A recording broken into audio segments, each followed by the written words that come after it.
सी पटाखा। मैं हूं आराधना आपके साथ। दोस्तों, आप सभी को याद होगा, मैंने कुछ दिन पहले आपको एक्सक्लूसिव खबर बताई थी और आपको बताया था कि रजत दलाल ने एल्विश के साथ हुए अपने पॉडकास्ट में शिल्पा के लिए कहा है कि शिल्पा नीच औरत है।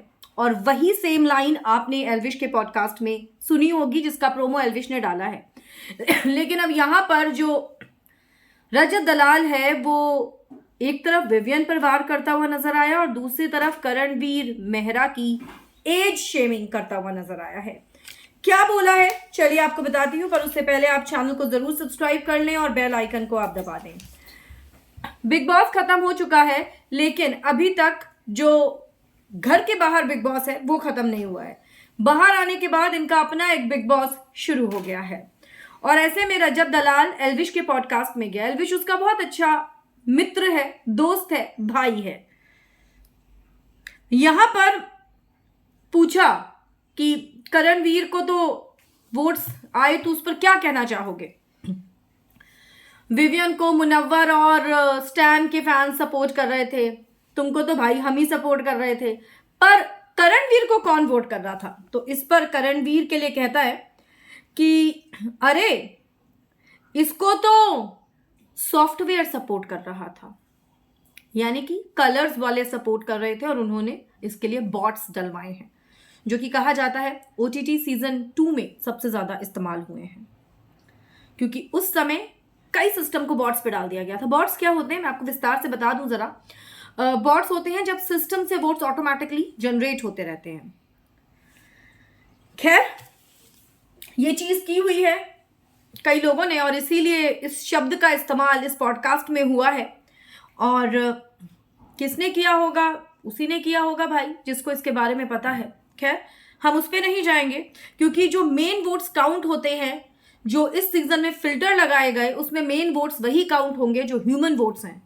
अगर एक सिस्टम से लगातार कई घंटों तक वोट्स हो रहे हैं, इसका मतलब वो बॉट है और उन वोट्स को इनवैलिड कर दिया गया। और यही वजह है कि वोटिंग ट्रेंड में बहुत बड़ा बदलाव हुआ था। खैर, अब करणवीर को तो सॉफ्टवेयर सपोर्ट कर रहा था और वो तो इतना बुढ़ा है कि जो OTP आएगा ना, तो उसकी और उसकी एज बराबर होगी, यानी कि OTP 4 डिजिट का आएगा, तो 4 डिजिट की जो एज है वो करणवीर मेहरा की होगी। मैं आपको ये वीडियो भी जरूर दिखाऊंगी, क्योंकि ना सिर्फ विवियन डिसेना के बारे में बोला है, बल्कि यहाँ पर करणवीर को भी नहीं छोड़ा है।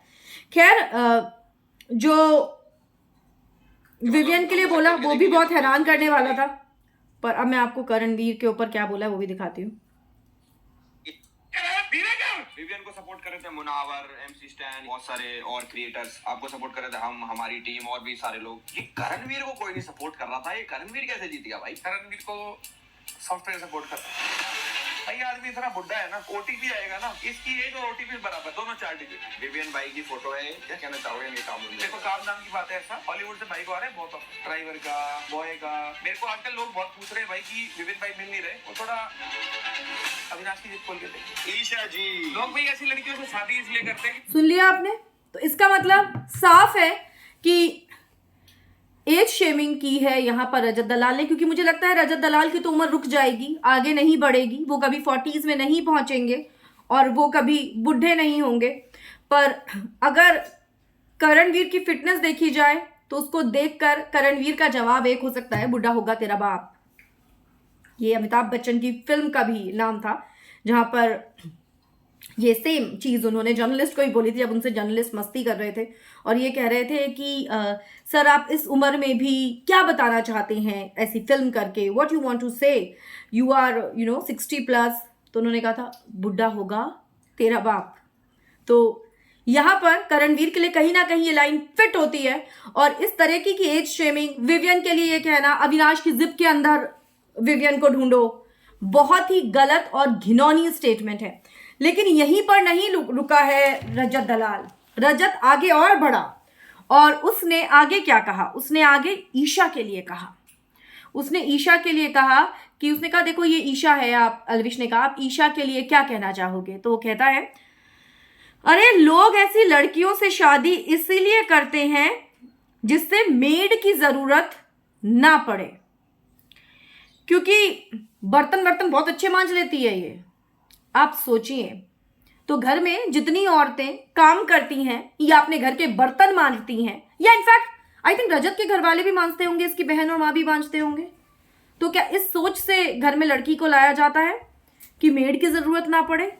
देखिए, यहां पर उसने ईशा को ये कमेंट करके ये नहीं बताया कि ईशा गलत दिख रही है, उसने ये दिखाया कि उसकी मानसिकता क्या है खुद की। उसका मतलब है कि अगर किसी लड़की से आप शादी करके ला रहे हो तो आप मेड ला रहे हो, मेड की जरूरत ना पड़े। What do you mean to say by that? और इसी ईशा को बहन बनाया था उसने बिग बॉस के घर के अंदर, और कहा था मैं तेरे साथ भाई का रिश्ता हमेशा निभाऊंगा। कौन सा भाई अपनी बहन के लिए इस तरीके के शब्दों का इस्तेमाल करेगा कि लोग ईशा जैसी लड़कियों से शादी इसलिए करते हैं जिससे मेड की जरूरत ना पड़े। क्यों? क्योंकि घर में बर्तन बहुत अच्छे मांजती थी वो। तो बर्तन तो रजत दलाल भी मांजता था, और आजकल तो आदमी भी मेड होते हैं, सिर्फ औरत थोड़ी होती हैं, आदमी भी तो कुक होते हैं। हमारे देश के ज्यादातर शेफ तो आदमी ही हैं, औरतें तो बहुत कम हैं।